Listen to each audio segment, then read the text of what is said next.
Happy Australia Day. It's currently 5 a.m. I've gotten up and I've headed down to the Sydney Opera House, which is there in the background. You can barely see it. For Australia Day, which celebrates Australia. It takes place on the 26th of January, which is when Captain Cook found Australia in, I think, 1776. But I'm probably going to have to fact check that there. Let's find out. Paris has decided to stay in bed for this occasion, which, fair enough, I understand. It is quite early, but my understanding is there's going to be a display to celebrate the Aboriginals in Australia on what's known as the Dawn Reflection. Let's see what it's like.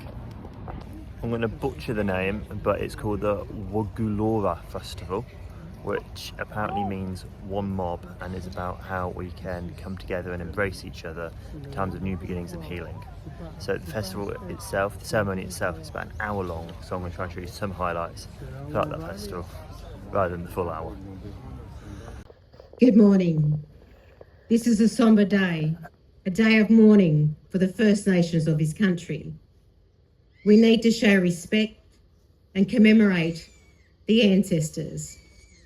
Before we start the proceedings, if you are able, could you all please stand for a minute's silence?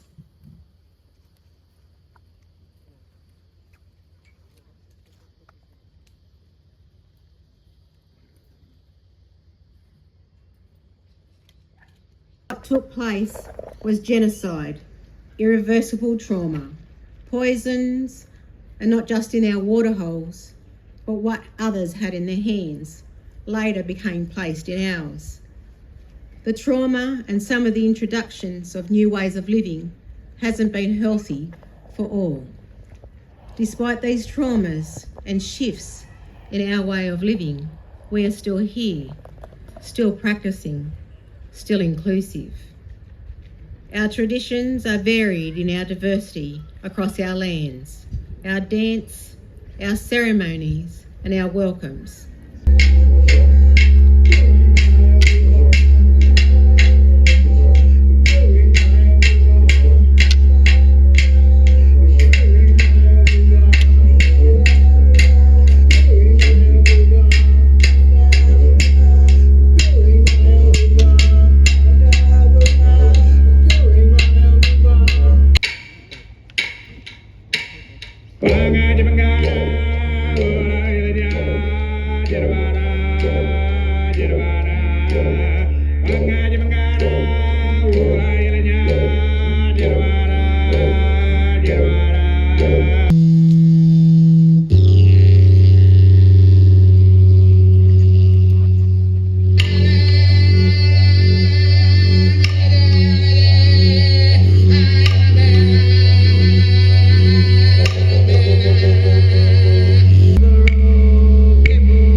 Ceremony reminds us that we're on ancient land, and it speaks to the knowledge and the culture passed down from generation to generation in an unbroken chain of care and custodianship. It gives to us each a deeper understanding of the meaning of connection to country, epitomised in the famous image of the then Prime Minister Gough Whitlam pouring that handful of red earth into the palm of Gurindji elder Vincent Lingiara's hand 50 years ago. In 1966, Vincent Lingiari had led the strike over the wages and conditions of Aboriginal workers and their families on Wave Hill Station, some 600 kilometres south of Darwin. As an inquiry as far back as 1945 had found, not even the 5 shillings a day that was then the minimum award wage for Aboriginal workers was being paid. Lasting 9 long years, the strike evolved into a claim for land rights. And then finally, on the 16th of August 1975, land was returned. The moment immortalised in that famous photograph that I mentioned, taken by renowned Indigenous photographer Merv Bishop from Dubbo, who, was one of my husband Dennis's school friends at Dubbo High School. As Whitlam poured the earth into Vincent's hand, he acknowledged what country meant when he said, "I solemnly hand to you these deeds as proof in Australian law that these lands belong to the Gurungai people." And Vincent responded, "Now we can all be mates." In a moment, the Burundi dancers will perform a contemporary dance piece, Barangaroo and the Eora Fisherwomen, inspired by traditional aquacultural practices and the stories of Barangaroo, a powerful Camaragal leader and matriarch of the Eora Nation. This performance pays homage to the deep connection between the people of the Eora Nation and the stunning Sydney Harbour behind us. The choreographers have asked me to share the following details about their performance. The Gadigal, the sunrise saltwater people belonging to the grass tree. The grass tree is the traditional source for fishing spears, fire sticks, and the glue binding everything together. We acknowledge Barangaroo and the stories of the mighty fisherwomen and the Barra fishhooks. We bring the Nawi, the traditional bark tree canoes, Barangaroo, and the fisherwomen. We remember the men ashore fishing from the rocks with their 3 barbed spears. As the sun sets in the west and the moon rises to the east, Barangaroo and the fisherwomen would sing to the moon, guiding the tides for the right time to fish, while sitting in the Nawis under the stars during stillness of the night. Today, on the iconic gathering grounds of the Gadigal and in the true spirit of survival, we continue to tell stories, revive traditions, the dance, and the language.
As we bring this morning's ceremony to a close, let us carry forward the spirit of Wugulora, one mob. The journey toward healing and unity is one we walk together. And in that spirit, let us move forward with hope, determination, and a shared commitment to creating a brighter future for all. It's my time to do the vlogging now. I'm going to the ferry race. It just started at 12:10. Even though Ben told me yesterday it starts at 1. Naughty Ben. But my map says I'm not going to get there until 20 past, so that's really sad because I would have missed like the opening bit. But at least I'll see who finishes. I'm made it to the bridge, guys. I got a bike. It cost me $18. What? And I'm on the bridge. I can't see the ferry race. All I've seen is like some cute little planes over my head. Oh, that's a lot of ferries. Maybe that's the ferry race. Maybe that's just the sea where ferries are anyway. I don't know. I'll keep you guys updated. Woohoo! A little man just shouted at me and said, "Could just go and ride it," but I'm literally in the wrong place. I meant to be under here, and it's so high. Oh my god! I think I've made it, but I still can't see any racing. This is all I can see. I can see these Sydney Opera House. A bit like the minister. There's a big ferry. Jeff, after that, in terms of all the yelling and a bit hoarse in the throat now. So I might have missed the race. I really wanted to see a kangaroo in real life. I think these ones are just equal though. Oh my god! That's amazing. Tell us, what's your name, sorry? Carol. It is so busy. There are some jet skis doing donuts. I'm not sure what the purpose is.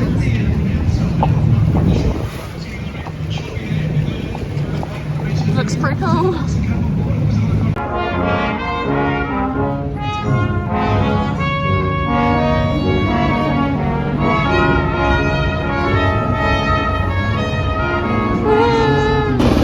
a helicopter.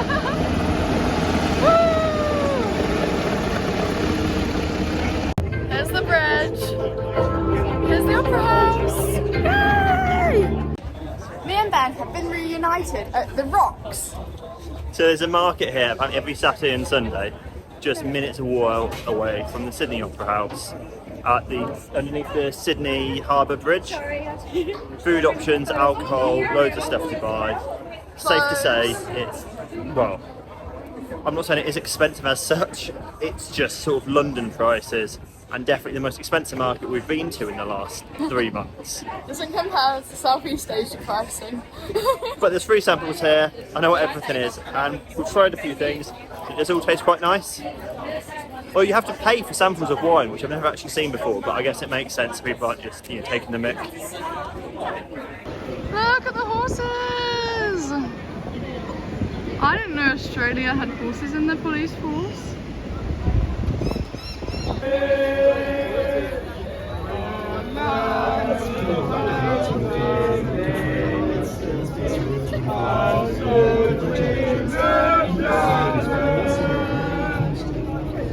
I guess some sort of Australian chant or anthem.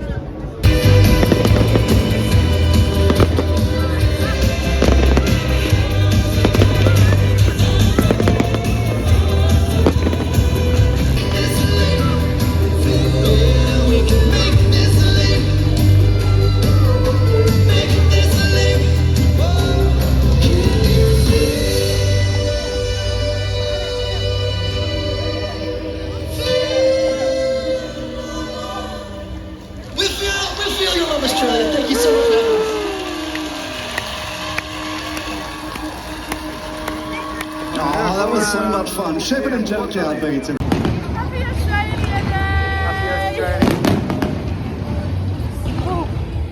Day! The fireworks finished, and literally within 30 seconds it has started to rain. A lot of people have now cleared out, so we're moving towards the Opera House to get a view. So we've got the bridge behind me here, and then you can see the Opera House now has one of the native flags covering it. It did have the Australian flag, but it just changed. This is awesome. Just a sense of how many people are here. There are thousands. So many people. I mean, nothing is more iconic than this. Oh, and it's now the artwork it was from the morning reflection. So good to see that again. I guess Paris didn't miss out really by not seeing it this morning. Didn't have to wake up at 4:30 in the morning. Ha ha! What's your favourite part of Australia Day? Have you ever heard of it before? Let us know in the comments. It's 5 AM.